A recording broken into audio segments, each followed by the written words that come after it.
her favorite expressions. She used to say to all her children, she said, "Joey, bravery resides in every heart, and the time will come when it must be summoned." Ladies and gentlemen, I'm here to tell you what I think you already know, but I watch it up close. Bravery resides in the heart of Barack Obama, and time again, I witnessed him summon it. This man has courage in his soul, compassion in his heart, and a spine of steel. And because of all the actions he took, because of the calls he made, because of the determination of American workers and the unparalleled bravery of our special forces, we can now proudly say what you've heard me say the last 6 months. Osama bin Laden is dead and General Motors is alive.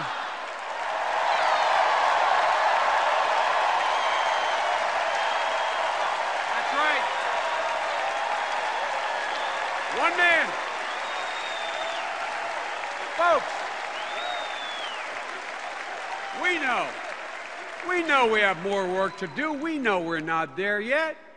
But not a day has gone by in the last 4 years when I haven't been grateful as an American that Barack Obama is our president, because he always has the courage to make the tough decision.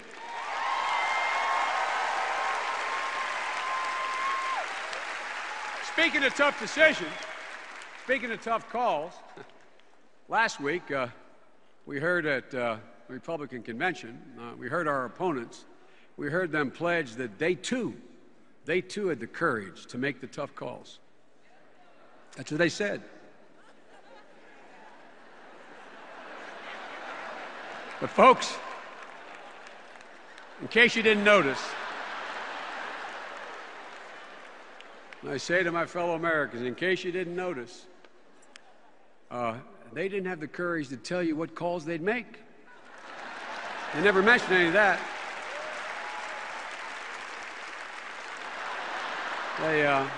Mrs. Robinson, you watched from home, I guess, from the White House. You heard them talk so much about how they cared so much about Medicare, how much they wanted to preserve it. That's what they told you. But let's look at what they didn't tell you. What they didn't tell you is that the plan they have already put down on paper would immediately cut benefits from more than 30 million seniors already on Medicare. What they didn't tell you is the plan they're proposing would cause Medicare to go bankrupt by 2016. And what they really didn't tell you is if you want to know, they're not for preserving Medicare at all. They're for a new plan. It's called voucher care. Look, folks, that's not courage. That's not even truthful. That's not even truthful. In Tampa, they talk with great urgency about the nation's debt and the need to act now. But not once, not one single time did they tell you that they rejected every plan put forward by us, by the bipartisan Simpson-Bowles Commission they referenced, or by any other respected group to reduce the national debt. They were not for any of them. Why? Because they're not prepared to do anything about the debt if it contained even $1, I'm not exaggerating, even $1 or 1 cent in new taxes for millionaires. Folks, that's not courage, and that's not fair. Look.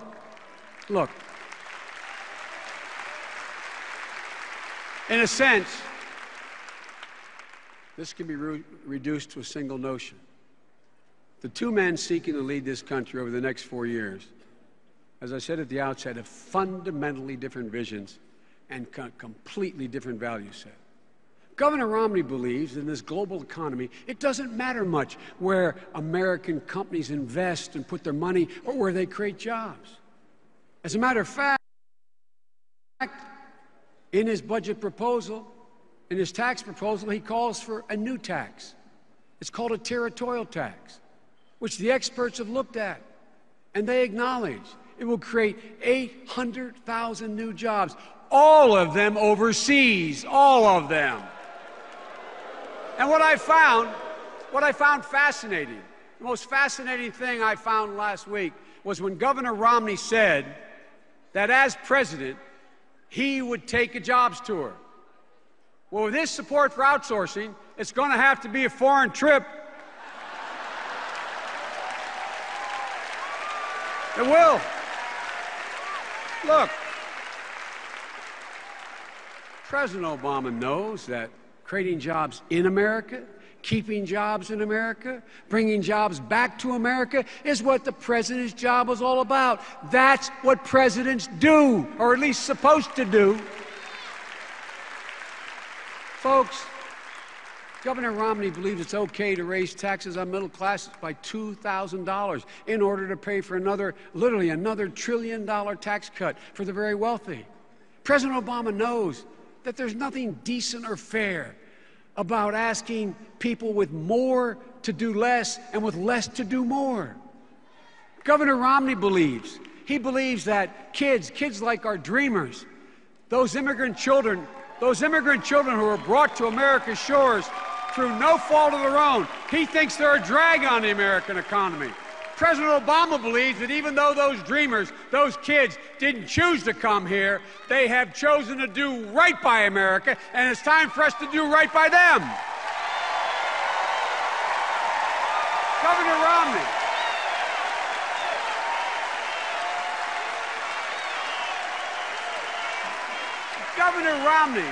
Governor Romney.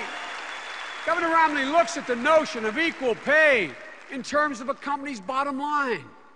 President Obama, he knows that making sure our daughters get the same pay for the same jobs as our son is every father's bottom line.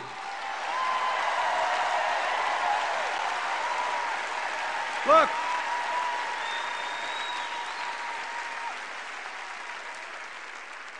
I kind of expected all that from them, but one thing truly perplexed me at their convention.